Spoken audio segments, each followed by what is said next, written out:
In studio today, Bert is joined by leading cannabis rights and community activist Dana Larsen. With this year's 420 Vancouver event being the largest to date, taking place post-legalization in Canada and during a federal election year, we explore the questions of whether 420 is more celebration than protest, along with diving into the issues that many argue are yet to be addressed with the current legalization. Championing psychedelics and the broad legalization of other drugs, Dana also discusses the safety measures that need to be more widely put in place across the country. Building upon his newly launched harm reduction street drug testing community service, getyourdrugstested.com, we go now to Bert in conversation. Good afternoon. Welcome to License to Chill. This afternoon's guest is Dana Larsen. He's a cannabis rights activist, politician, a retailer, and a legend. Hey, thanks for having me here. You are a legend in this industry. I got to tell you, first time I met you today was a few minutes ago, but I've read about you over the years, and you've really been one of those people who have been a true pioneer in this industry. And when I think of you, I think of a quote by Benjamin Franklin, which he said once, many years ago before we were born, that is the first responsibility of every citizen to question authority. And in the world of cannabis, you've done that. And I really take my hat off to you in terms of your activism and being involved and so committed to moving this whole file forward and resulted in the legalization of cannabis in Canada. You're one of the leaders in this whole field. So welcome to License to Chill. Well, thanks for having me and for those kind words. And yeah, we've accomplished a lot. I don't think we're by any means done yet in our battle for cannabis liberation or ending the whole war on drug users, but we've accomplished a lot and we've still got a lot of work to do. So how did you get into this? Did you just wake up as a little boy deciding you were going to do this when you got older? Or what was the tipping point for you to get involved with the cannabis activation movement? Was it a university or was it go back to... I started smoking pot between grade 11 and grade 12 in high school, and that kind of got me interested in activism. I read the famous book, The Emperor Wears No Clothes by Jack Herrera, which was one of the first things out there about the history and of cannabis and a lot of the hidden history of hemp and medicinal cannabis and things like that. I actually started writing letters to members of parliament, and I had a binder that I kept, and I would write letters, and if they would answer me, I would keep them and organized like that. And when I started at university a year later, I met some other like-minded people, and I founded a club on campus called the League for Ethical Action on Drugs, LEAD. And I did that for 4 years. We would bring in speakers and get people talking about this issue, and that was really where it started. Although, a few years ago, I was looking through like my childhood school projects and stuff, and I found this thing I did in grade 5, where they asked us to pick 3 international resources and show on a map where they went around the world and how things... I don't know why my teacher let me do this, but I did cannabis, opium, and cocaine. And I wasn't really into drugs as a young person or that, but I think I just like the sort of anti-authoritarian aspect of it, or the just looking at things from a different angle of it. But I think that was definitely a sign of the direction that my life was going to be going in. So you were born in Vancouver? That's right. And high school Vancouver? Yeah. The whole bit? Yeah. So you ran for a member of parliament in West Vancouver? Yeah, West Vancouver, Sunshine Coast. I was living on the Sunshine Coast at the time. Okay. That was in 2008. Well, I ran for a member of parliament before that with the Marijuana Party in 2000, federally 2000, provincially 2001. But my first serious thing was with the NDP in 2008. It did not go very well. I'd been in the party for 5 years, and I tried twice before to get the nomination in my riding, and each time I'd come in second, but someone else had won the local vote. It's not a riding where the NDP normally does very well, so you're more carrying the banner for the party than expecting to get elected, so there's less people pushing to get that vote. But I became a candidate in 2008, and I ended up having to resign my nomination. The Liberals put out a bunch of videos and things that I'd done, nothing of which I'm particularly ashamed of, me smoking cannabis and taking LSD and things like that, videos that I'd made for Pot TV several years earlier. But it caused a big kerfuffle within the party. During an election campaign, this was kind of my first introduction to Canadians, and so they made me resign from my nomination And it was very challenging and I think disappointing for a lot of people in the cannabis movement who had sort of looked at the NDP as our voice for the marijuana movement, and them accepting me as a candidate was sort of them, acknowledging that we deserve access and that we're part of the movement. And then for me to be forced to resign, it made people resentful of the party and made a few steps backwards there. So it was not something that worked out the way I'd hoped. But I've continued my political work in the NDP and other areas since then and have had some more successful efforts than that 2008 campaign. Well, given the passage of time, that's pretty minor compared to some of the stuff that's going on in politics today. Well, yeah, I mean, it really just depends when and how things come out, right? I mean, it's in the middle of a campaign. So the Liberals put out this video where they took all my greatest hits from Pot TV, edited it down to like a 15-second thing of me looking like a crazy drug addict or whatever. And so it didn't go well. But I actually also ran for the leadership of the BC NDP in 2011 against Adrian Dix and current Premier John Horgan. And that actually went really well. And although I think they were nervous about me launching that campaign, they were worried I was going to discredit the BC NDP or act like a crazy person and make them look bad or something. But actually that campaign went really well. I obviously didn't become leader of the party, but I think I was able to rehabilitate my image a little bit within the party and also to help bring up these issues of drug policy and cannabis reform and show why they're important at the provincial level. I've been an NDP member for a very long time, but I'm not particularly partisan on these issues. I'm happy to criticize the NDP when we go wrong. And for me, I'd rather that it was a policy that every party had adopted and that we could choose parties on other issues because they all had great cannabis policies and great drug policies, but obviously we're not there yet. Yeah, we're working on that. Now, when I read about you in the media lately, it's all around 420.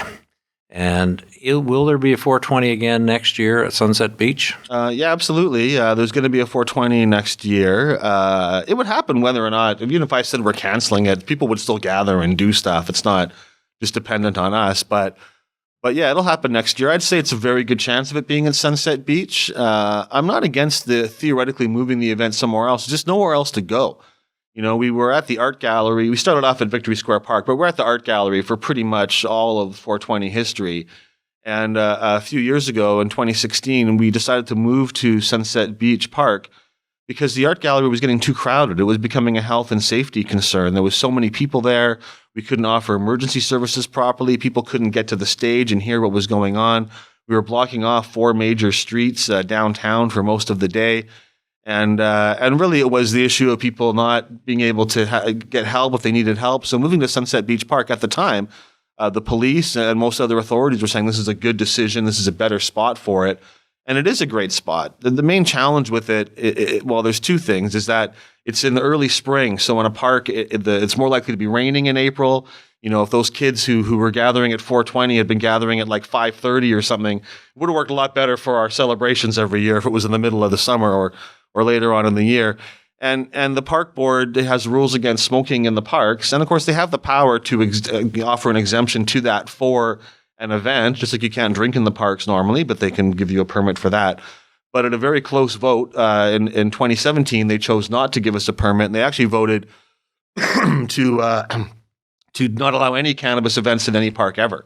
And so to me, that means it's not really about being at Sunset Beach Park. They could say, well, maybe we don't want you here, but could you go over here? Here's a better spot for whatever reason. But this was the 25th anniversary this year. It was a massive event with over 150,000 people showing up. We're the only unlicensed protest in the city that covers all of the costs to the park board and all of the costs to the city involved in the event, traffic control, any damage to the park grass, any security issues, emergency services. We pay for the ambulances when they're needed. The only thing we didn't pay was the policing bill.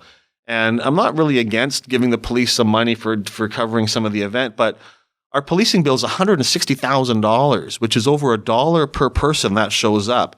If you look at any other event in the city, like say Italian Day, which gets 400,000 people, and their entire policing bill was $40,000, so about 10 cents a person. And our event there's not a lot of arrests. The police don't do a lot other than standing around in circles. We don't need, I don't think, 11 times the policing of other typical events in the city.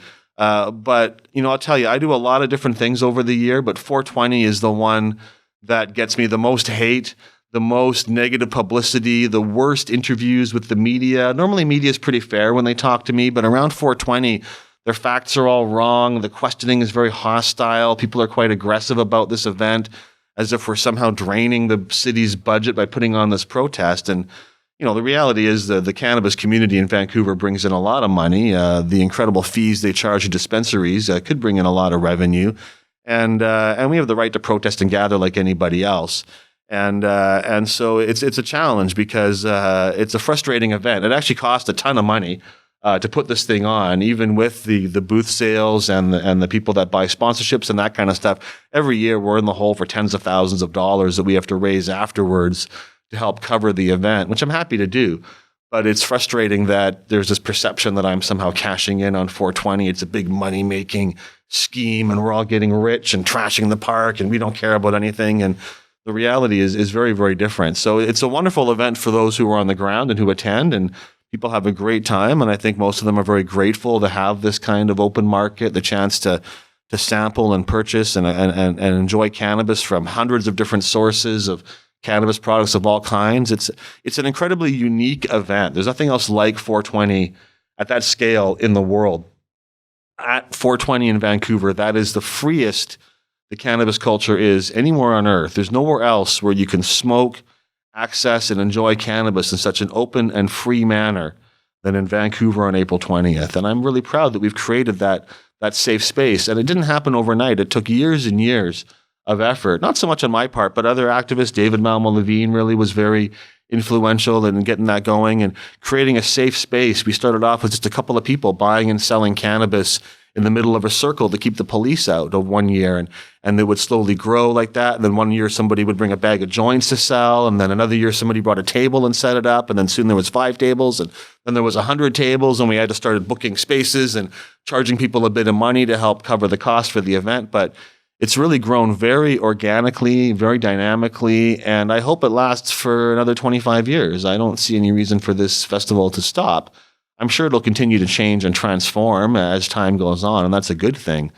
But I think it's a real benefit to Vancouver and something that we should be proud of that we have in this city, this unique and wonderful cannabis festival. So what was the genesis of 420? Did somebody just sit around and say, let's celebrate this and we'll do it on 420? Or who was the architect of this? Well, the original 420 was some high school students in California who would gather at 420 after class to smoke cannabis. And after class was over. Yeah, and I think they had some after school stuff, so they would gather at 420. And it became for them kind of their internal little code word, joking thing among themselves, 420. And then some of them joined the Deadheads and the Grateful Dead tour. And so it spread within the Grateful Dead community, and that spread it around. High Times magazine picked it up. Used to be a thing in the back of High Times magazine, the High Times 100, where you could send in $1, but they would donate it to Normal, and they would list things that people wanted. And 420 started showing up there. But there was a few other April 20th 420 events out there, but the Vancouver one is the longest continual 420 event in the world. So nothing else has been happening every year for 25 years on April 20th, except in Vancouver. And when they started it, 25 years ago, 420 was kind of an insider thing still in the weed community. Now my mom knows what 420 is, and it's a very common mainstream thing, right? But when they started, it was really kind of an inside kind of a thing for the cannabis community. And the first 420 was very small. It was at Victory Square Park at Hastings and Cambie, organized by a girl named Dana Larsen, who was manager of the Hemp BC store at the time, and her and another woman, they got a speaker, got some speaker system and a ghetto blaster and had some music. And it was mostly, I think, a couple of dozen people gathering in the park to smoke cannabis and enjoy the day. I'm actually the only person who has been to every single one of Vancouver 420 events since the very first one. Really? I wasn't involved in organizing or putting it on for the first few years, and I've gotten more and more involved as it's gone on. But I'm lucky enough to have been at the first one and to have been in Vancouver every April 20th since then. And so it's been remarkable to see this thing grow in a very grassroots, natural fashion. There's no big corporate sponsors. There's nobody pushing it or promote. We don't really even promote it very much. It promotes itself by word of mouth. We put up a few posters, but really it's an event that has its own energy and its own existence. And if we tried to cancel it, it would change if we weren't involved. But I'm guaranteed that something big would happen in Vancouver on April 20th. even if the organizing crew there wasn't involved now, people would still be gathering and doing cannabis activities. I think the event's really got a life of its own. And that's a celebration of freedom for cannabis. Well, we see it as a protest and a festival. A protestival is what we call it, right? Because it's a massive act of civil disobedience to gather in that way, just to smoke cannabis openly, to buy and sell and share cannabis. And really, for a very long time, the climax of the event has been at 420, giving away hundreds of joints to people and sharing cannabis openly like that to make sure everybody who wants to enjoy cannabis can do so. And so I think it's a wonderful example of peaceful civil disobedience. And there used to be arrests at 420 sometimes, and the police used to harass people. And, the Vancouver police never really wanted to wade into the crowd and start cracking heads over people smoking joints, but they would pick people off at the edge of the crowd. The very first years, there would be a lot of, police there early. It's still controversial now, but it was controversial in a different kind of way, I guess. But really, we've established a good relationship with the police over the years. And although, I got some issues with the VPD, but in terms of how they deal with cannabis, I think they're one of the most enlightened police forces in the world. And we plan and organize with everybody now. We meet with all the city officials. We meet with all the park officials. We meet with the emergency services and the ambulances and the VPD and the park rangers and every single department we could work with to plan out this huge and complicated event and make sure it's safe and responsibly done. And the only rules we break are smoking cannabis in the park and buying and selling and sharing cannabis. And otherwise, we try to make it as responsible as possible and cover all the bills that we can. So what do you say to those people who argue that now that cannabis is legal, we're coming up on the 1-year anniversary, that 420 has lost its raison d'etre, its reason for being? What are your thoughts about that? Or is it always going to be kind of like New Year's or some other event that we always celebrate where we've come from, the journey of it, the history of it? Well, if you ask anybody in the cannabis community, they'll say cannabis isn't really legal and this is Prohibition 2.0, and we still have a lot of work and a lot of complaining and a lot of issues involved. But even if we had the cannabis laws that were ideal, the ideal cannabis laws would allow 420 to continue as it's been, but it wouldn't be illegal anymore. So the protest aspect ideally wouldn't be required. But even if we're not protesting things in Canada, look at the Pride Festival, for instance, the Pride Parade. They get mad sometimes when I compare these two events to each other. But to me, there seems like a lot of parallels. The Pride Parade started off as a protest, a militant protest against police harassing, raiding bathhouses, going after gay people. And certainly under Canadian law, there's the government is very supportive of equal rights in the LGBT community, and there's discrimination maybe at the individual level in Canada, but in terms of the government, there's no formal effort to push down that community. But around the world there is, and they still describe their event as a protest and as a parade and a celebration and all of these things. I don't see any contradiction there. So, we would still be protesting, the bad things that are happening to cannabis users in other parts of the world and drawing attention to that. But to me, the idea that now that cannabis is legal, we should cancel the one big cannabis event in the city seems kind of backwards. It seems to me that if cannabis is legal, there should be more cannabis events in the city. They should be less controversial. They should be able to get their permits more easily. And then instead of there only being 420, there should be a bunch of events. And then you shouldn't have to be a marijuana-themed event to have cannabis access. Like any event that's got a beer garden, in my opinion, should be able to apply for a cannabis garden where you can use cannabis in some restricted area or with some kind of rules. But instead, people are like, well, now it's legal. Let's get rid of all the cannabis events and shut down all the cannabis shops. And it's like, well, that's not legalization. That seems the opposite to me. So I think 420 still has an important role to play, and I think it will have an important role to play for many, many years to come. Well, sticking with 420 for just a couple more minutes here. In terms of the city, you get cooperation from the police and the city, and they allow the event to happen. You got fire people there, you got ambulance people there, and the event happens. But if I was to go out and buy a bunch of booze, get a band, and set up a music festival down on a beach, I'd be shut down in a nanosecond. Sounds like you've got a great working relationship with the city folks to make this happen. Well, there was actually a beer on the beach protest a couple of years ago. It wasn't nearly the size of 420, but a bunch of people didn't like the rules around drinking on beaches, that it was prohibited. They went down to Sunset Beach Park and they all drank beer. It said it was a much smaller crowd. They all drank beer openly to protest this. Nobody was arrested. And in fact, a few months later, the park board was changing the bylaws to allow you to drink beer on the beach. And so a couple of dozen people had a protest, like you're describing, an alcohol protest. And the result was they changed the bylaws instantly to accommodate their desire to do that. And, if alcohol was illegal and it was impossible to get a permit to do any of these things, then these events would happen without permits. But you can get a permit really easily for an alcohol event. You can get a permit to do these things. And if we could get a permit, we would get one.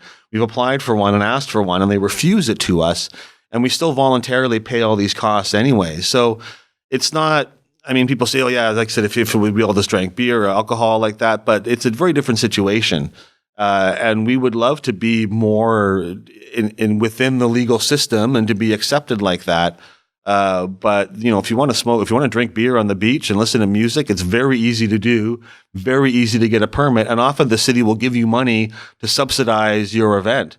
A lot of the big events of the Pride Parade, the Italian Day, another large, the Car Free Day, they serve beer and alcohol at these events. They get permits for their beer gardens, and everyone's happy with that. I love all those events. I'm not trying to put down other events when I compare us to them. I just wish that we could get the same kind of equal treatment and coverage of some of our costs that these other things get. And we're doing everything we can to integrate 420 into the system. And, it was just one vote. One of the Green Party commissioners on the park board voted with the right-wing NPA party to deny us a permit. If that one vote had gone differently, we would have had a permit for the last 3 years. There'd be a lot calmer and a lot less conflict. So it's really about, municipal politics and that kind of stuff ultimately. But we'll get a permit one day. And once they give one to us, they'll never not give it to us after that, right? So it just takes the right vote, right people on park board or council, the right vote. Actually, for the next year, I'm in the process of trying to apply to become a civic event and get civic status.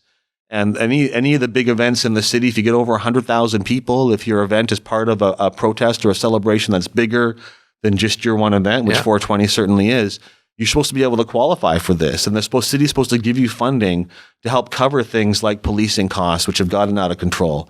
And so I don't see any reason why we should be treated any differently.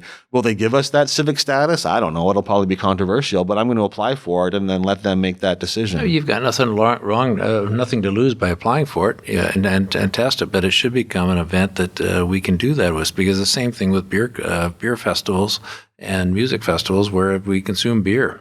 And to me, cannabis is now legal. We should be able to do it. Well, they say they don't like us smoking on the beach, and the smoke issue is the big thing. And I don't want people smoking in parks every day either. Like, I'm happy that parks are smoke-free. I think that's appropriate. But once in a while or once a year or for a special event, you should be able to get a permit to do this. And, if you look at the Vancouver fireworks, the smoke that they put out is incredibly toxic. It's full of heavy metals and particulates, all kinds of studies showing that children should not be at ground level for the fireworks. This smoke stays in the air for days. And there's a lot of research showing some serious health concerns. And so if you're going to allow that and subsidize it and promote it, multiple fireworks shows regularly. They even do fireworks when the forest fire season was happening and the city was covered in forest fire smoke. They were like, we're doing the fireworks anyways. We don't care. And so if you're not going to be worried about that, but you're all freaked out about a little bit of cannabis smoke that dissipates very quickly on 420, your issue isn't really smoke. Your issue is that you don't like cannabis and cannabis users and you want them to go away. And that's not an appropriate way to make city policy. Yeah. With respect to music festival, my company does liquor licensing, and we license things like Pemberton Music Festival and other events. So I've always found it fascinating that whether it be an indoor concert at a stadium that we're involved with, or an outdoor stadium like Pemberton, or up in the interior, where we do everything we can to try and stop somebody from smuggling a beer out of a beer garden. And the liquor inspectors and the police inspectors are right there. If somebody carries a beer out of a beer garden, heaven forbid he's got an open can of beer, but you look over the mosh pit in front of the stage and there's this blue haze hanging over the stage, over the people in the mosh pit smoking. The police don't care, and it was accepted. And that's just the way it is. And to me, when I look at something like 420 and compare it to that, to me, they should just allow it, recognize it, license the event, have it, make sure you got the safety measures in place. Well, sounds good to me. That kind of hypocrisy exists a lot. The P&E, we were talking with the P&E about moving our event to there. It's like the Playland, Vancouver's big a space for events and rides and all this kind of stuff. And they rejected us being there and said we don't want people smoking at the P&E. But at the same time, they were advertising. I forget the name now of the band, but there was a group playing at the P&E, and they were advertising it as like on 420, as the 420 have a smoking good time with images of smoke rising up. And I pointed to the hypocrisy of that they're telling they don't want cannabis smoke. They're promoting an event with a real wink, wink, nudge, nudge, come and smoke on 420 at the P&E and get high while watching the entertainment. So they started putting out all these, we don't want anybody smoking, and they changed all their advertising and got rid of all the 420 references and smoke references. But you're right. Every concert, people are using cannabis. People use cannabis all over the place. And, if they said, we don't want you to use it here, go over there and use it there, we'd say, fine. Like, we're happy to follow reasonable regulations and reasonable rules. But if the thing is you can't use cannabis anywhere and any time and you're prohibited from doing it at all, well, we're not going to follow those kind of prohibitive rules. We're going to make our own rules and follow those. And that's what we've been doing. Now, switching gears a little bit here, we're coming up on the 1-year anniversary of legalization of cannabis. How do you think it's gone so far? Not very well. I mean, it depends how you look at it. In some ways, it's Prohibition 2.0. In some areas, the penalties are worse now than they were under Prohibition. If you're a medical cannabis user, you're probably having a harder time accessing your medicinal cannabis now than you were a year ago or 2 years ago.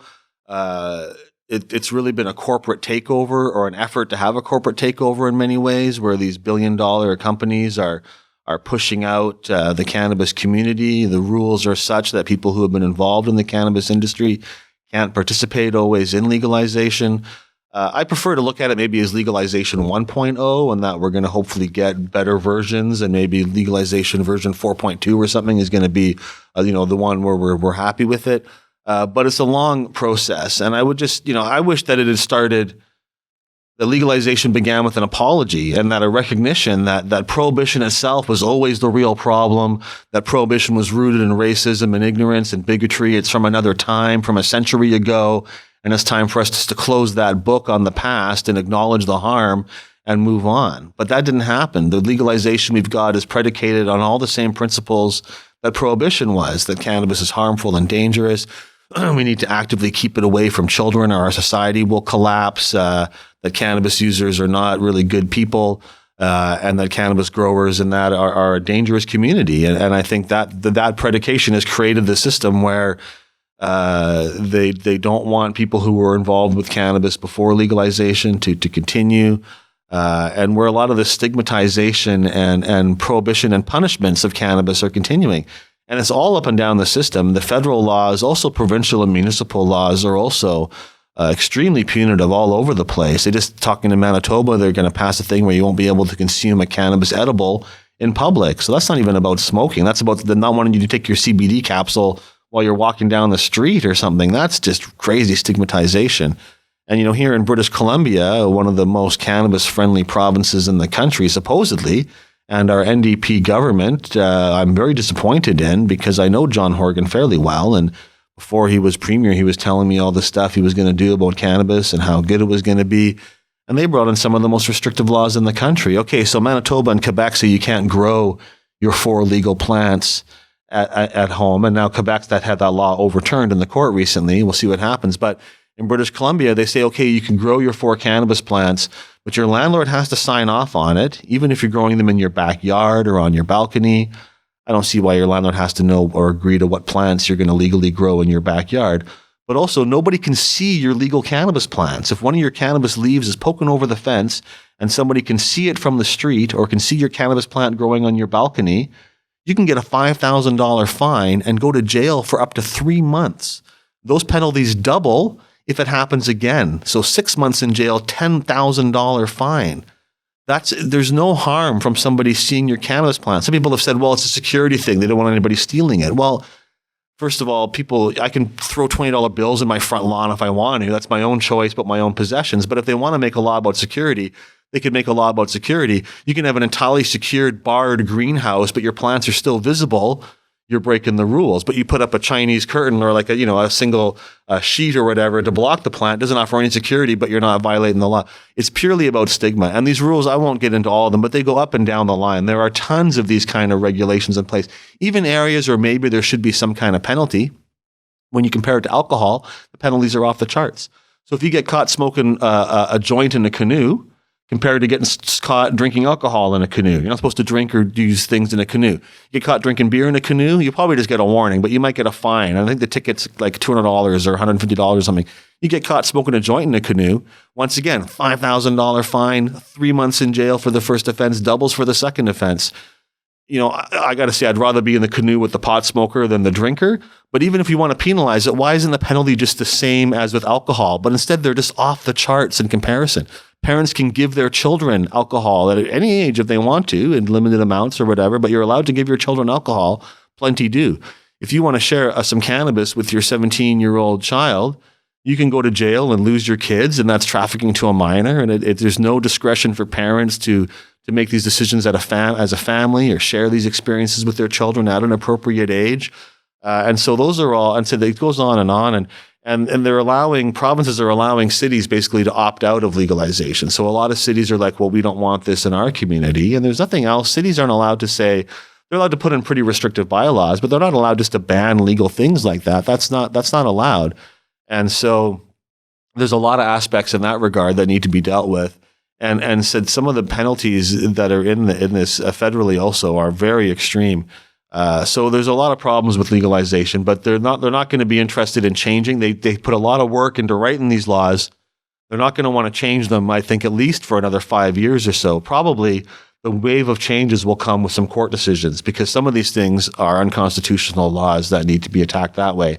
So I think, just like we've done before, it'll be some court cases over the coming 5 years that then maybe after the next federal election, we will see a government willing to then relook at this again and make change. But we're looking at decades ahead of fighting and conflict over cannabis laws and the drug laws in general, and trying to get better laws in Canada. I'm also sympathetic that we're the first country in the world, other than Uruguay, at the federal level to put these kind of laws in place. And so, it's maybe not reasonable to expect that the very first country is going to put a perfect system in place. But it's very disappointing, because we really were looking forward to a day when the prisons are opened and the cannabis users and the cannabis community are released, and where the government says we were wrong and you were right and we're sorry about this and we're going to make it better. And I think there should be compensation. If you they're offering pardons right now for people who went to jail. I think you should be getting some money if you went to jail, especially for cannabis possession. Not so many Canadians go to jail for cannabis possession now, though it does happen. But historically, people were getting 6-month mandatory minimum sentences in the 60s and 70s, and those people are still around, and those things have lifelong effects, getting that kind of sentence at a young age. So I would like to see, I'd like to see some kind of compensation made to people that suffered in this way. Not millions of dollars, but some kind of effort. And that could even come out of cannabis taxes, so it doesn't affect other taxpayers or whatever, right? But I think we're a long way from that acknowledgement. I agree. I look upon cannabis as a parallel as to how we came out of Prohibition. And we came out of Prohibition because people wanted to have access to alcohol. And then governments all across Canada and the United States stepped in to place barriers between the product people want to have access to and the product that they voted to have access to.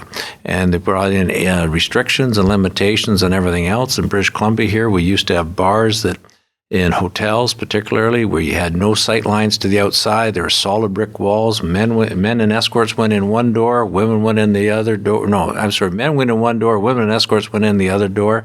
Liquor stores were all closed off. You walked in, you went up to a counter, you wrote down a code number for Canadian rye on a piece of paper. You gave it to the clerk. He went in the back, got the bottle, put it in a brown paper bag, and out it went. But over time, those laws changed. We used to, when I was general manager of the liquor branch, we had a policy that the most number of TV monitors a restaurant could have were 3.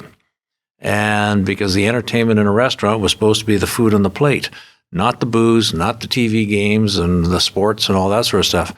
I think cannabis is going to have to go the same way. And I think there's a comfort level that politicians are going to have to get to around this in the community, that this is not the evil thing that everybody thinks it is. But right now we see from our end so many restrictions around this, so many control mechanisms, that it is not helping bring this product forward, but it's also just propping up, in my mind, the black market. Well, and there's a couple of things about alcohol prohibition that are worth mentioning. One is that during alcohol prohibition, alcohol drinkers were never treated as badly as cannabis users and drug users are. Nobody was going to jail for possession of alcohol. The punishments and the level of stigma around cannabis use and other drug use is way harsher than it ever was with alcohol. And I think that a lot of governments with legalization and businesses and that are seeing this as a big cash grab, right? We're going to get rich. You can grow this plant for almost nothing and sell it for $10 or $15 a gram. Oh, we're all going to cash in on this. And they're learning that it's not really like that, and that the money is not going to be there in the same way. And we're seeing, I've seen in New Brunswick, some legal cannabis shops have shut down and given up. They thought they had the golden ticket to cash in, and it turns out they're losing money and they're going out of business. Here in BC, every gram has to go from the licensed producer to the provincial warehouse and get handled and sorted by the provincial union, and then it goes to the store. And that adds a whole bunch of costs and delays. I've seen people buying cannabis, pre-rolled joints, and they look at the label and it was packaged like 8 months earlier. So that pre-rolled joint's been sitting in a plastic tube by itself for like 8 months or 9 months before it gets sold. Pretty dry. And it doesn't make any sense either, because there's a real supposedly a lack of quality cannabis and a lack of not enough marijuana out there, yet it takes this long to get from the grower to the shelf. And now when they're going to be legalizing creams and suppositories and capsules and edibles, and every one of those products is going to have to go through the provincial warehouse before going to stores and then to consumers, that's going to be a nightmare. There's nothing else like that. Alcohol, they treat it like that, but cannabis is really very different than alcohol in terms of the number of ways it's available. I don't know what the equivalent is from like what the alcohol version of a CBD capsule is, for instance. It's not really an even parallel, right? And so, let's say London Drugs and other big chains are going to be carrying cannabis products, which I think is fine, but they're all going to have to go through the BC warehouse first. It's going to be very complicated when there's so many products. And so many products with such a short shelf life. And the quality control around the legal products is not there. I mean, I'm seeing people posting on Twitter pictures of moldy buds, pictures of buds with dead insects in them, people getting shake that just looks like there's no bud at all. It's just shake, and they're paying premium amounts for it. And the retailers don't know what they're selling because they don't get to look at it or examine it unless they buy it and open it and look at it themselves. They don't really know what they're selling, and they can't take refunds. And if you're a retailer and you get a bunch of crappy cannabis, usually it's often impossible to return it, and you're not legally allowed to sell it at a loss. So you can't be like, well, we got all this crap, let's ditch it for half price and at least recoup some of our losses. That's against the rules. You've got to sell it for at least what you paid for it. And so there's a lot of restrictions. I said everyone thought they were going to be cashing in and getting rich. The real economic benefit of legal cannabis should be that people who use cannabis can spend less money on cannabis and more money on rent and groceries and movies and other fun stuff that they want to do. Legalization should mean a price crash.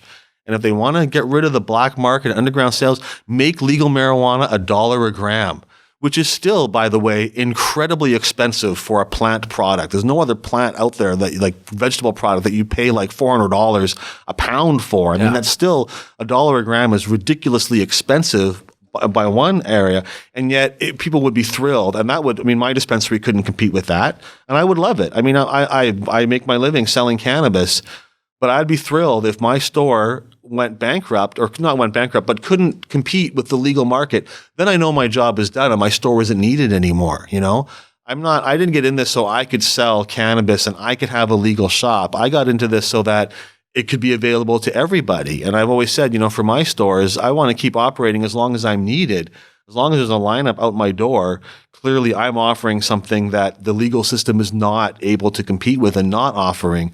But if the day comes when the legal system is so great, cannabis is so affordable and so accessible, and I'm not needed, I'd love to retire and move on to other areas of drug policy reform. But, they don't want legal cannabis to be $1 because they think everyone's going to start smoking it and we'll all be high and it's too cheap and everything. But cannabis is wonderful, and it really should be a lot more affordable. And there's room for, even in a $1 a gram model, there's room for more expensive. You can get a coffee for pennies and make it at home or buy it cheap, or you can go to Starbucks and get a fancy $8 coffee. So there'd still be room for more expensive cannabis, like if you can use it in the place or if it's got a special, history behind it or some unique thing. People will still pay a premium sometimes, but the regular cannabis, the basic stuff, it should be very, very cheap and available. And as long as it's not, that's really still a kind of prohibition. Very high prices and taxation are a form of economic prohibition. Absolutely. And we, on that point, to me, I watched the government, so at all three levels, pile on to the cannabis file as an opportunity to make money. They saw a great opportunity to make money, whether it be through fees, taxation, application fees, business license fees, whatever, to make money off of cannabis, just like they've done with liquor, but at a higher level, which makes it far harder to get into business. We had one client that went to a government cannabis store and bought 8 samples of cannabis, took them to a private lab and had them tested. One came back positive for pesticide. One, the chemical levels were just right on, but the other ones, all the THC or CBD levels were wrong on the government package.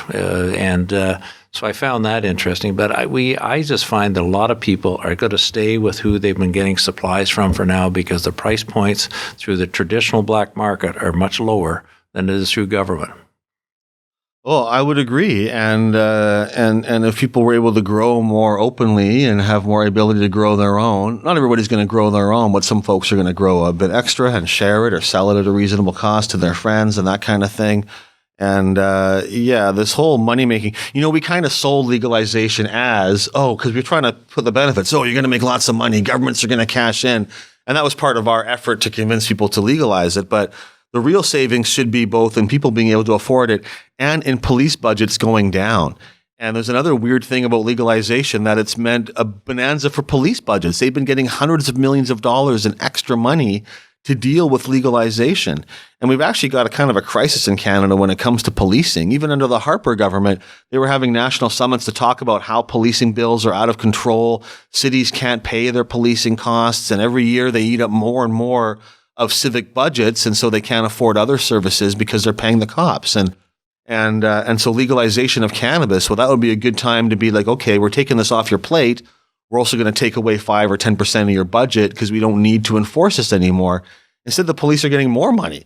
And so they're trying to sell. I think that's really an effort to buy the police off, right? Because the police and the policing unions, not individual officers maybe, but the policing organizations, the Canadian Association of Chiefs of Police, the policing unions are the biggest pushers for prohibition and against legalization. And so I think giving them a bunch of money was a way of just kind of shutting them up, right? Okay, we're going to legalize. Maybe you don't like that. Here's $100 million.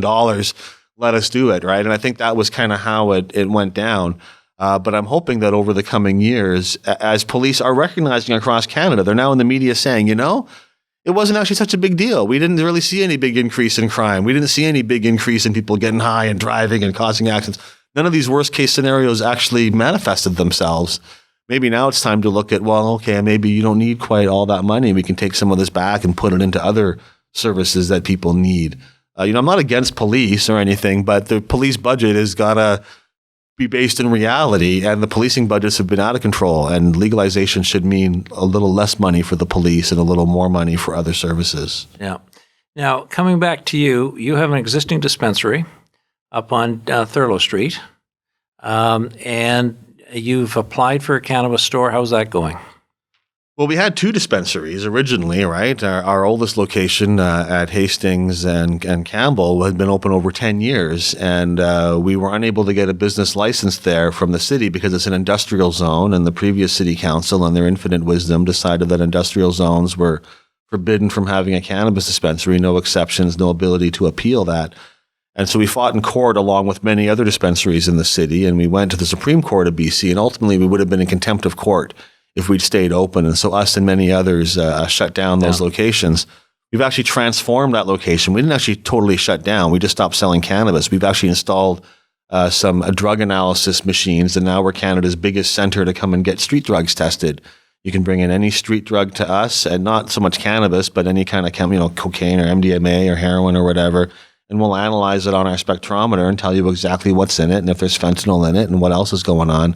And we also accept people by mail as well, or samples by mail too. And we're the biggest place to get through, one of the only ones in Really? biggest place in Canada to get your drugs tested now. And I think that's an important service, not just for finding fentanyl, but also any other, other weird things in your MDMA. There's something called PMA that's often put into MDMA as a mixer, but it can be quite harmful. And so we're offering that service there. But do you get paid for that from the person who brings it in? Is there No, we encourage people to make a $5 donation, but we don't. It's not mandatory at all. And that donation would really just cover the cost of the person working the machine. The machines itself are not cheap. It's over $40,000 to buy one of these things, right? Wow. So it was a substantial investment for us, but I think it's an important service to offer. Well, the municipalities and the government's encouraging this, because that to me makes so much sense given the crises we have with drugs. Vancouver Coastal Health has, I think, one or two of these machines as well. But they don't really run them very often. And I was talking to them about that, and they got the funding to buy the machines, but nobody's giving them money to operate them or to have their people working them. And so they're not operating at all right now. Their machines are sitting idle. They've actually contacted us. One of their technicians, their main technician, quit or had to move on recently, so they don't have a person to operate it. They were calling us and seeing if they could give us a contract to go do some testing down at one of the overdose prevention sites there. And they were supposed to send me a contract a few days ago, and they haven't. But we're just going to start doing it anyways, regardless of whether they pay us or not, just to make the service available. I don't want to wait for their bureaucracy. But you're saving lives. Yeah, it's a very important work, I think. It's very crucial. And it's all subsidized by our cannabis money and our cannabis dispensary, because we still have one location left, like you were saying. We had two. One's been shut down, transformed into this Get Your Drugs Tested Center, getyourdrugstested.com. Check it out. And then our other one is really quite busy, because when we shut down our one location, many other places also got shut down. So they're all coming to us now. So our spot on Thurlow is quite busy. It is in the process of getting a legal permit from the province and transitioning into the legal system, something I do not want to do. We're only really doing that just to keep everybody off our back, because if we say we're refusing to join the legal system, then they're going to come and attack us. So we are moving down that pathway as slowly as we can. If and when they grant us a permit, I'm not really sure what I'm going to do. I don't want to. It's not that I'm against selling legal cannabis, but I know that if we switched over, our customers would all stop coming to us, because we would no longer have the products that they want from us. You have to buy it through the government. So, we'll see what happens, but maybe we'll get that permit. Maybe we'll be able to sell it to somebody else or do something or whatever. I'm not really sure where this is going to go, and I feel like our options are kind of narrowing as we move down this pathway. But my goal is to keep providing cannabis to those who need it for as long as that service is needed. And if we lose our storefront and we have to switch to mail order only and a home delivery service or something like that, we will do that. And like I said, it's not so much my obstinateness that I refuse to join the legal system or anything. I wish the legal system was better and that we weren't needed. I said I'd be happy to close my place down. If the legal system was so great that we're not needed anymore, then my job is done. But it's a long way from that happening. And we're actually really busy at Thurlow, because so many other dispensaries have been shut down. We're one of the last ones standing still. Yeah. Well, I can attest to that, because I drive by there all the time. Now, I got to do a follow-up question to your drug testing lab. What's the ratio? What are the statistics you're getting on contaminated products coming into being tested? Is it pretty high, medium? Are you getting this? Well, it's there's more contaminants, or if that's even the right word, than just fentanyl, right? So fentanyl is an issue. We actually publish all of our results on our website, so anybody can go, and we sort it by city as well, because we get samples from all across the country. So if you're in Calgary and you got a Mickey Mouse pill or whatever, you can go to our site and do a search and see if anybody else had that in for testing, and maybe that'll give you an idea of what you've got. So we're trying to make the knowledge available to everybody in the country. But yeah, definitely. We get some samples in that are totally pure as well. The top things being tested are typically cocaine and MDMA. We do get everything in there, and we do get, we get synthetic cannabinoids, we get heroin and fentanyl and that kind of stuff. But for a lot of people, because also we're not an injection site, so less people are coming in with injectable drugs. But in the cocaine and the MDMA, certainly some of them are high quality samples, and some of them are contaminated with some quite harmful substances. And sometimes we'll put on an alert if it's something quite dangerous or bad that's in there that can kill people. We will tweet about it and put it on the social media and try to let people know this is an issue. But it varies. And we get people coming in as regular customers. We also get people who are clearly dealers coming in as well. They'll have a binder with 12 or 15 different samples in little pouches, and they want to get their stuff tested. And it makes sense because dealers don't know what they're selling either. They're buying a substance from one person and breaking it down, selling it to others. A lot of dealers, most dealers in my experience, are people who want to provide a quality product to their customers and want to know what they're selling and being able to compete, and often they believe in the benefits of these substances that they're offering. So I think that's great. People coming and finding out what they're selling, making their decisions and that. But there's definitely people that discover that what they've got is not what they were told it was, and they shouldn't be taking it. And they're grateful to us to be able to provide that information. Okay, so what's your website again? It's getyourdrugstested.com. Getyourdrugstested.com. So we take samples anywhere in the country. If you come in person, we can give you the sample back, and we only need a very tiny, tiny amount, like the equivalent of a few grains of salt. It's a little, like a hundredth of a gram is fine.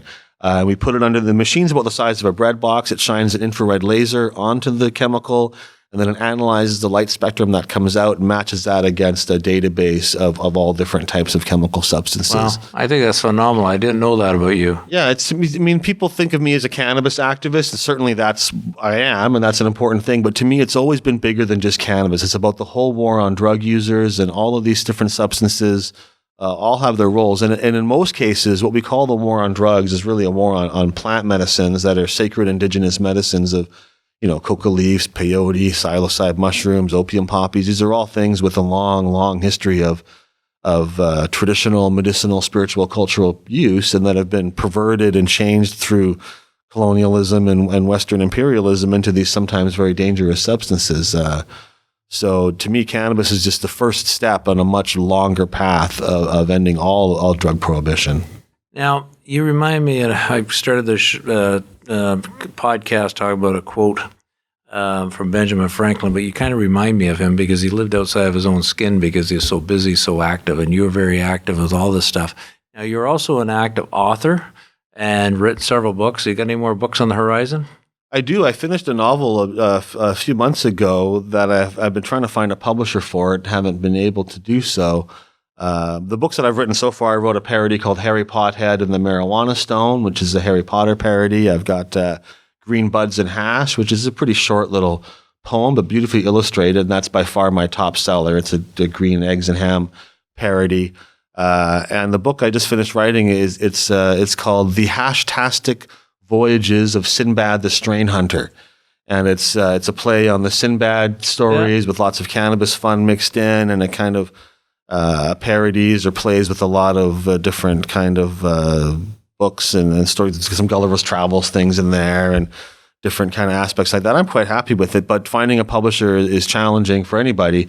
I usually end up sending it to a few people, then when I get rejected, like Harry Potter, I sent it out to many publishers. A lot of them were quite interested, but said they were worried about getting sued. Same with the Green Buds and Hash book. There's Sinbad's got no copyright on that. That's all public domain, right? But usually I end up publishing my books myself. I don't really take rejection from publishers and agents very well, so I get a few rejection letters, and I know that's a part of writing, but I end up doing them myself. So if somebody want to buy one of these books, where do they get them? Well, they can go to Amazon, or they can visit me at potheadbooks.com. And I've also got potheadbooks.com. Potheadbooks.com. And actually, I found some websites I got to visit out of this. There you go. And I've actually got one other book that I wrote that's also illustrated. It's called The Illustrated History of Cannabis in Canada. Well, that sounds like a good one. That one, I'm really proud of that book, and it took me over 20 years to write it off and on.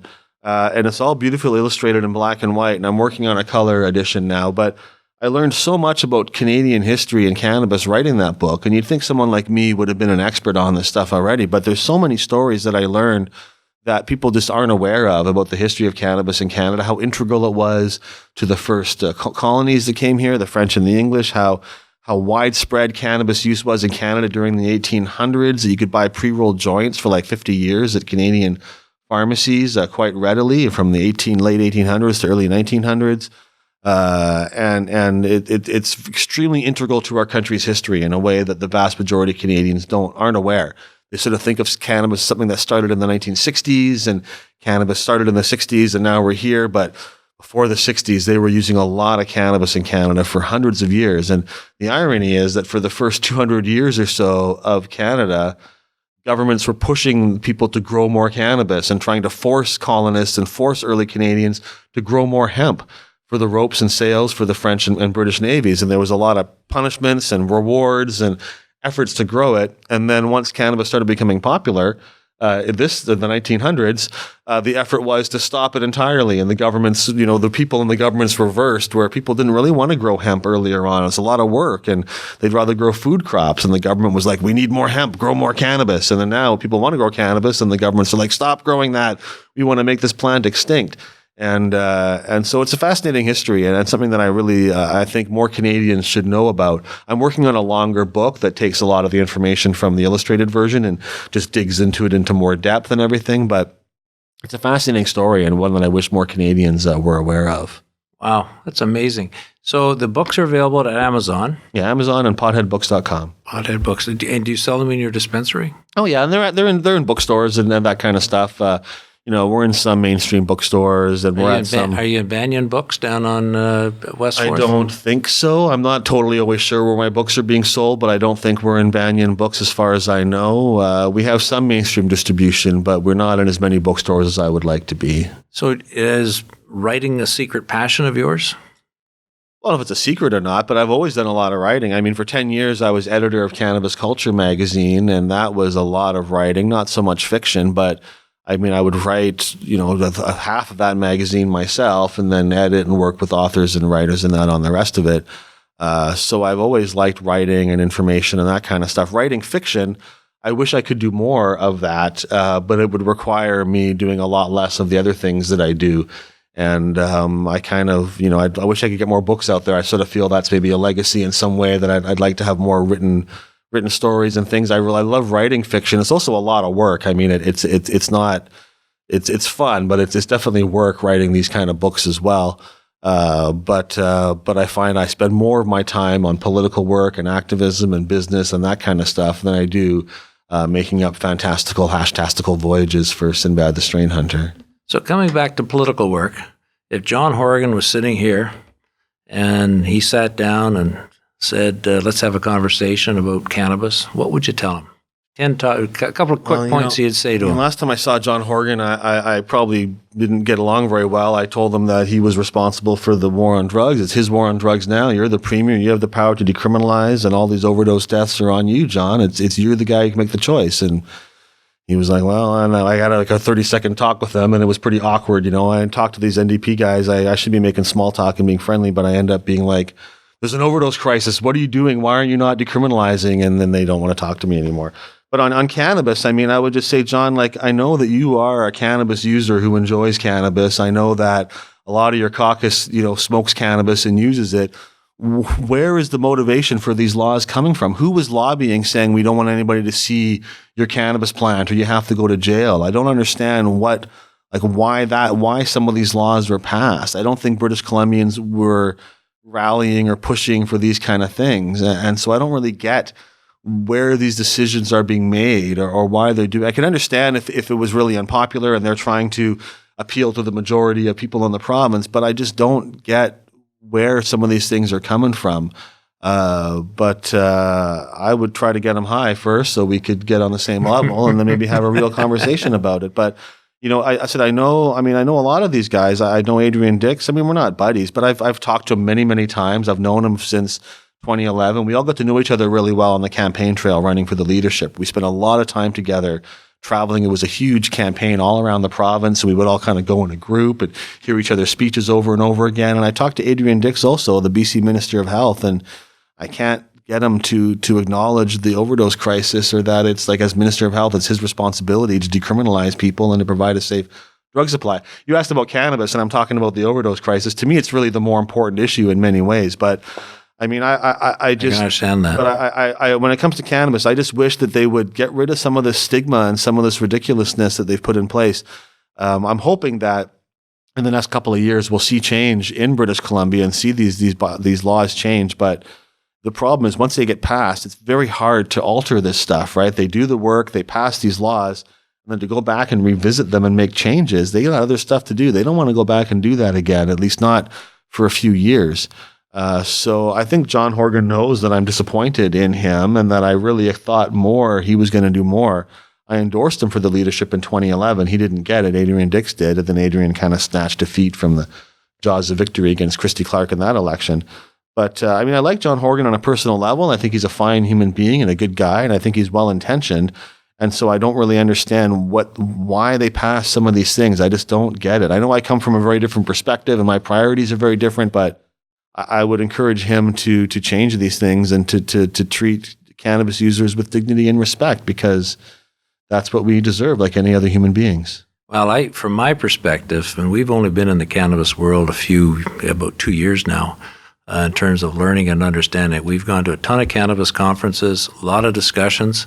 We're just at the ICBC conference down at the Bayshore Hotel, went to Toronto to LIFT and a bunch of other conferences, Niagara Falls.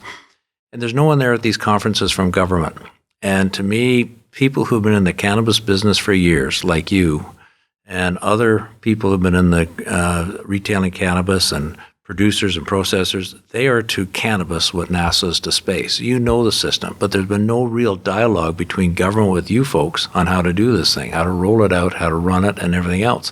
And I think there's a need for more dialogue. That's my personal take on it. I just don't see these people at these cannabis conferences from government being part of the discussion. They didn't put up on the wall a map that said, this is how we're thinking of rolling it out, folks, and what we're thinking of doing. What do you guys think? I mean, Health Canada did go around and have some, before legalization came in, there was a committee and they went and heard things. I mean, ironically, some of the folks in that committee are now working for Canopy, the biggest cannabis company, Canopy Tweed, right? And I don't know if that means they had conflicts of interest or not, but it certainly doesn't look good when you're working, you're the one putting the rules in place. And then as soon as you're done doing that, you go take a job for one of the companies that you were just involved in regulating. Some of the individuals I know, I don't think they're bad folks or that they're necessarily even biased, but it certainly creates a perception that they were creating rules for a certain group of people to benefit those people. And then when they get done making those rules, they go get a job with those people to get rewarded for what they did. And so that's a big issue in terms of people trusting the system and believing this was done in the right way. It really seems like if you want to make money in the cannabis world or get involved, you need a former prohibitionist politician or police on your board to make that headway. So many cops and politicians, especially politicians who made their careers off of opposing legalization and demonizing cannabis users. Brian Mulroney, when he was prime minister, he was the first one to use the phrase war on drugs. He passed Section 462.2 of the Criminal Code, which prohibited Cheech and Chong movies and grow books and was an incredibly strict censorship law against the cannabis culture and put in some very harsh penalties. Well, now he's on the board of directors of a big cannabis company, and they ask him, do you see hypocrisy there? And he's like, no, I don't see it. It's not the same thing at all. And it was illegal then, and now it's legal. It's like, yeah, but you were the guy who kept it illegal then. And there's many, many examples of that, and I'm happy if somebody is a prohibitionist and they say, I'm not going to do that anymore. I believe in legalization and I believe in cannabis now. And I realize I was wrong. That's great. We want that. But when they're like refusing to acknowledge that there was ever any error in the first place, they continue often to demonize the cannabis growing community and be like, don't buy from those guys. They're all Hell's Angels and violent criminals. Buy from me. I'm a former cop. You can trust our grow. Well, that is really disturbing and bothersome to me, right? So I think that's a thing that a lot of people in the cannabis community don't like. We're seeing our enemies taking over our industry and continuing to demonize us and attack us and punish us and want to put us in jail. And that doesn't seem like legalization. That seems like a huge co-opting and a corporatization and a takeover that's not really appropriate. Yeah, no, I agree. I think that I agree with you that I think things are going to change, and I think the future is only going to get better. It's got to get better. I think I agree with that. I think that a few months after legalization, it was pretty much like it's not going to get worse than that, right? It took some of the provincial laws came in, and I do think things are only going to improve from now on. And I think a lot before this, it was often we get a little better. A lot of our victories as cannabis activists were stopping something bad from happening. Oh, the government's going to pass this terrible law, and we delayed it and stopped it from getting passed. Yay, us. Well, that's fine. But that's really not, that's like a reaction too. And now I think that cannabis does have momentum. People are more accepting of it. And I think a lot of Canadians are more willing to see the cannabis laws change more. And they're seeing that legalization didn't create all these problems. All the people saying the sky was going to fall, none of that happened. And so I think that we've got the opportunity to make more positive changes. It really depends on how you look at things, right? I mean, a year ago in Vancouver, it was way easier to buy cannabis. There was way more dispensaries. 2 years ago, there was over 100 dispensaries in the city. Cannabis was very accessible and very affordable. And now that number has gone down drastically. So that doesn't seem right. When it's legalization, there's less places to buy it. It's less accessible. But, there's also, the biggest enforcement aspect of cannabis prohibition has always been possession charges or possession arrests.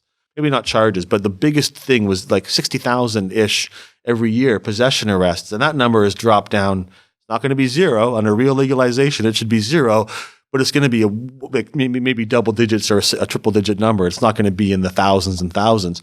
And in Vancouver, we kind of get spoiled because nobody's getting charged with possession in Vancouver. No one's getting harassed for that. But in the rest of the country, especially in smaller communities, when you're further north, especially in Canada, the enforcement of cannabis and drug laws, it's really a southern to northern thing. If you live in the southern areas in the bigger cities, you're treated way differently. When you go up to Nunavut and Northwest Territories and that, the ratio of arrest is way, way higher and charges are way higher, like off the charts. So those communities, I think, are going to see much more of a benefit in that they're not going to get harassed for possession so much. Marginalized people, First Nations people, other kind of groups like that, I think, who have been the real targets, they're going to be able to breathe a little bit easier. But in terms of the industry, a lot of it's really gone the wrong way, I think. But, it's not all bad. I think that there's good aspects to legalization as well, and I hope we can just improve on the good aspect and then make them more and try to fix the problems that are there. But it is a many, many years ahead of work to be done to really get where we want to be. Yeah. Well, listen, thank you very much for being part of our podcast today. We've got to wrap it up, but I would love to have you come back and do it again after the world of edibles come out and maybe 6 months after edibles and see how things are going and keep me posted on how you're doing with respect to your applications and where you're going from here. Sure. And I've got to pick up your books. Yeah, we didn't even get to talk about my mushroom dispensary, but I'll just put it up there, mushroomdispensary.com. We're selling microdoses of psilocybin mushrooms by mail order. Okay, let's take a minute here and talk about this. Run this past This will be the last, this is my last big project or whatever. But a few months ago, I launched an online medicinal mushroom dispensary focusing on microdoses. And microdoses are like sub-threshold levels, maybe 10% or 5% of what you'd normally take for like a full-on psychedelic experience. A lot of benefits to microdosing. Mushrooms, I think, are probably even more safe than cannabis, certainly on par with cannabis in terms of safety and lack of harm and potential medical benefit. And so it's gotten quite a bit of controversy because one of the Vancouver City Councillors, Melissa De Genova, and her and I spar a lot about 420 and about other things, and she's not really a big fan of my work. But I said I was going to open a storefront in Vancouver to sell medicinal mushroom microdoses once we got the mail order going, and she had a motion at City Council to stop this from happening and to try to shut down any potential. And the rest of the councillors kind of just laughed at her and said, "This isn't even an issue. Why are we debating like microdose mushroom sales in the middle of an overdose crisis?"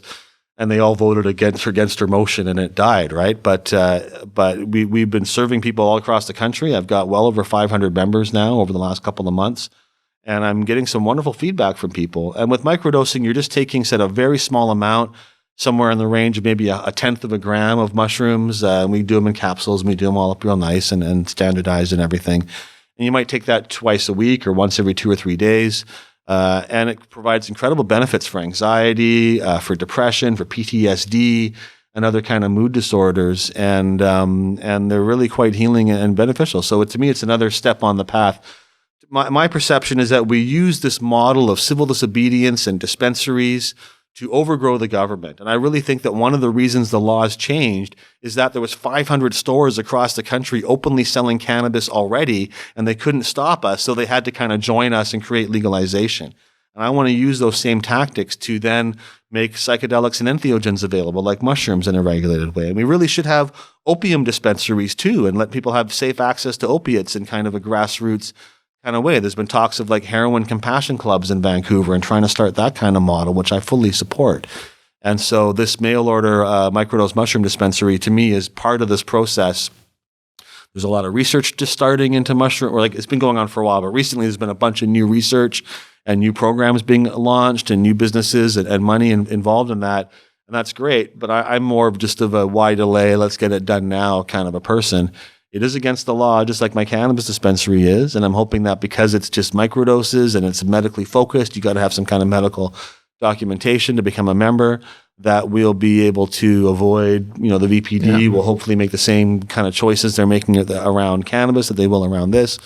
But there is a risk involved for me to do this, certainly. And it's a challenge. But yeah, mushroomdispensary.com, another website for you there. And it's a mushrooming business. It's definitely growing. Yeah, and I hope that others will imitate this. When I launched my cannabis dispensary 11 years ago, what made us different, I think, because I certainly wasn't the first guy to open a cannabis dispensary. We were the third one in Vancouver, and there were several others across the country. What made us different is that I taught others how to copy us, and people would come in, and I would show them everything about how we ran our place. We would spend hours with people answering all their questions and teaching them how to open their own dispensary. I'd say, go off, open your own one, and then pay it forward, right, and teach others. And I think that was by no means single-handed, but I think that I really helped plant a lot of seeds that grew into this dispensary movement across Canada. We were very influential in making that happen. And I think that I would love to see people imitating this mushroom dispensary and getting it out there. And hopefully nothing happens to me and I find others go, well, Dana did it and nobody busted him, so I'm going to open one too. Yeah. And that would be great. If a year from now there's, dozens of places across Canada offering different forms of entheogenic therapy and psychedelics and that in a medicinally kind of focused way, that to me would be a huge step forward. Wow, that's exciting news. God, you're a busy guy.